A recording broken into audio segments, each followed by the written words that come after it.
can this Rigathi Gachagua do that he can take power through an unorthodox means? Gachagua must be arrested as early as tomorrow. Why is the country angry? And I will not stay silent. Rigathi Gachagua, hiyo supermarket ambayo imeharibiwa jana ni supermarket imeajiri watu wa Embu. Maduka kuvunjwa na tunasema yote ikome, na yule naibu rais wetu wa zamani ambaye alingatulia kwa ofisini kwa kufukuzwa akamatwe apelekwe mahakamani. Hello and welcome. If there is one political mistake that William Ruto has ever done in his entire 5 years of politics, is the attempt to destroy and politically finish his former deputy president Rigathi Gachagua. Ladies and gentlemen, in 2022 general election, over 5 million votes from the Mount Kenya region helped William Samoei Ruto clinch the presidency, courtesy of Rigathi Gachagua's influence in the region. Today, as we speak, the same region is slipping away from the grip of William Samoei Ruto. Since his impeachment, Rigathi Gachagua's political muscle has not only remained intact, but it has grown from a regional mobilizer and is slowly transforming into a national figure. His name, as we speak now, carries weights across counties, and his messaging has grown beyond the traditional gamer stronghold. Listening to the members of parliament debate yesterday in parliament, one could clearly depict a well-choreographed plan being hatched from William Ruto's camp. The plan is not political, the plan is personal, and the aim is to arrest Rigathi Gachagua and link him to the 25th June Gen Z protest that resulted in massive destruction of properties countrywide.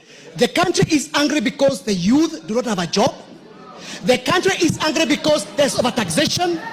The country is angry because the government has refused to listen to them. Yesterday it was Raila. Today you are saying it's Gachagua. What I want to tell you is this: unless we address the core issues affecting this country. Shame on you, Chief Justice Maraga. You're currently on pension paid by the government.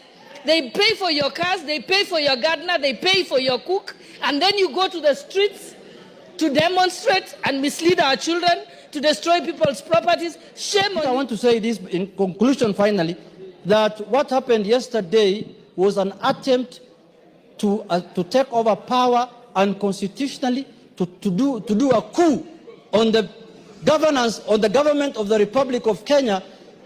We lost an election as ODM. We disputed the election. We went to the Supreme Court. The Supreme Court told us you have lost the election. We abided by the decision of the Supreme Court. We never attempted to overthrow the government. What the hell can this Rigathi Gachagua do that he can take power through an unorthodox means? Gachagua must be arrested as early as tomorrow. Yule ambaye anaandaa maandamano ni yule ambaye alikuwa naibu wetu wa rais akang'atuliwa kwa kufukuzwa ofisini kwa kuwa mkabila, na anajaribu kutumia kabila lake kuleta taharuki kwa kutisha na kuharibu mali ya wale ambao pengine anafikiria hawamuungi mkono kisiasa, ili atumie umwagikaji wa damu wa vijana wetu majenzi ili kunusura jahazi lake la kisiasa ambalo tayari limekwisha zama. Kwa hivyo unasema maandamano haya si vijana ambao wanapanga, ila kuna wanasiasa ndani? Si vijana ambao wanapanga maandamano. Na hii maandamano si kwamba ni maandamano ya vijana wa Gen Z. Hii ni maandamano ya wahuni ambao wamekuja kupora, kuharibu mali ya umma. Hakuna maandamano yanafanywa hadi usiku, saa 2 ya usiku, saa 3 ya usiku, na maandamano ambayo yamekita mizizi katika maeneo ya kati. Kule ndio mijengo mingi ya serikali imechomwa, mali ya wananchi imeporwa, maduka kuvunjwa, na tunasema yote ikome, na yule naibu rais wetu wa zamani ambaye alingatulia kwa ofisini kwa kufukuzwa akamatwe apelekwe mahakamani. In these demonstrations, ladies and gentlemen, the government conveniently allowed chaos to spiral in areas dominated by Kikuyu community. Like for example, in Nyeri County, ladies and gentlemen, and specifically in Nyeri town, goons were allowed to loot an entire Naivas supermarket without the intervention of the police. For goons to be able to evacuate an entire Naivas stores without any police officer showing up, it tells you one thing, that this was not by accident, but it was by design. And as I always put it on this platform, that in politics, ladies and gentlemen, nothing is by coincidence. Nothing just happened like that. But everything is well planned and orchestrated. The government painted these protests as Kikuyu-led protests and violent in nature.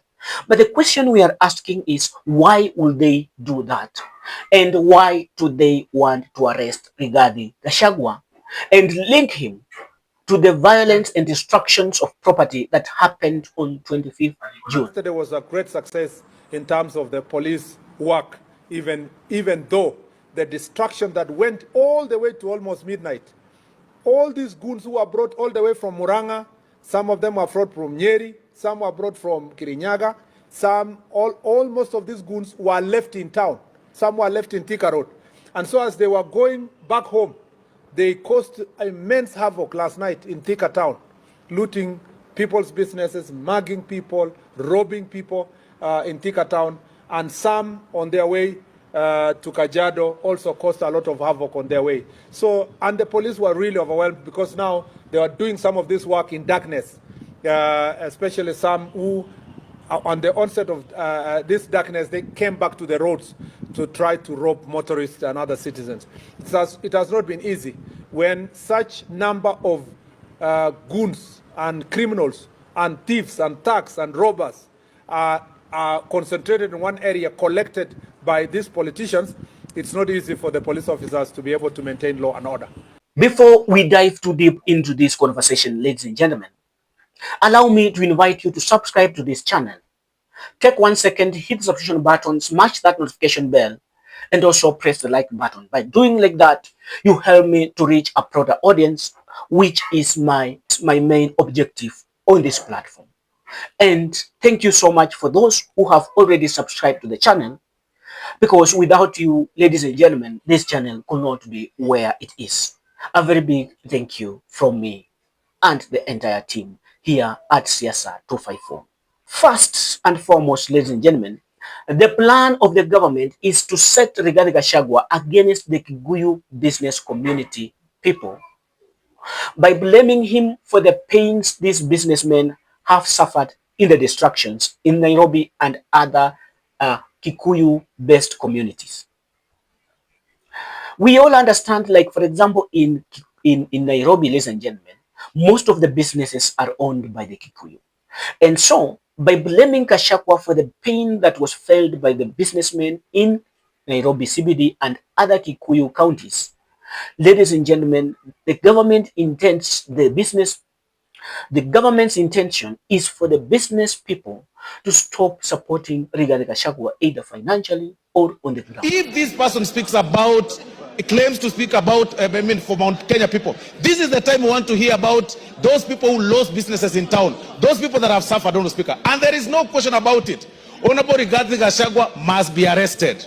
And all the politicians that work under him, they should be arrested and investigated, because we saw some of them moving around and claiming that they are supporting this movement called Gen Z, which is a lie, Honorable Speaker. There is no movement called Gen Z.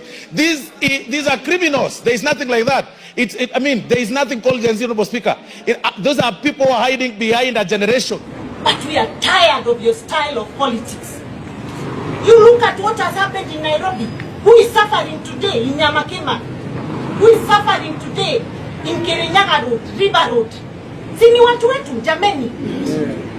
So how can you claim to like your people, to support your people who you proudly call my people of Mount Kenya, and yet you are the one leading in destruction of their own businesses? Secondly, the plan and the aim is to erode the credibility and legitimacy of the future Gen Z protests by labeling them as chaotic, destructive, and tribal in nature. By arresting a top political figure and linking him to the destructions on 25th June, the government intends to instill fear and suppress the youth movement. That, and this is the biggest objective of the government, ladies and gentlemen, in all this chaos in demonstrations. The aim is to divert the public attention away from the ongoing and rampant police brutalities in the country. The government knows very well that it has already lost public trust, and if not the entire trust, severely lost public trust. And instead of accountability, the government seeks this distraction of attention. By arresting Rigathi Gachagua, it will dominate the headlines and shift the attention of publics from questions on abductions, police shootings, and matters that have been orchestrated by the state. This is not just a political drama or a video, ladies and gentlemen, but it is a very dangerous game that is going to cost William Ruto the votes of Kenyans that made him the president in 2022. And with that, ladies and gentlemen, I would like to see what's your view on the plot to arrest Rigathi Gachagua. Why do you think the government want to arrest Rigathi Gachagua and link him to the destruction of property that happened on 25th June 2025? Let's see that in the comment section below. And if you're there and you're watching, you're yet to subscribe, kindly hit the subscription button, smash notification bell, and also like this video. Let me see you in our next video. Bye bye.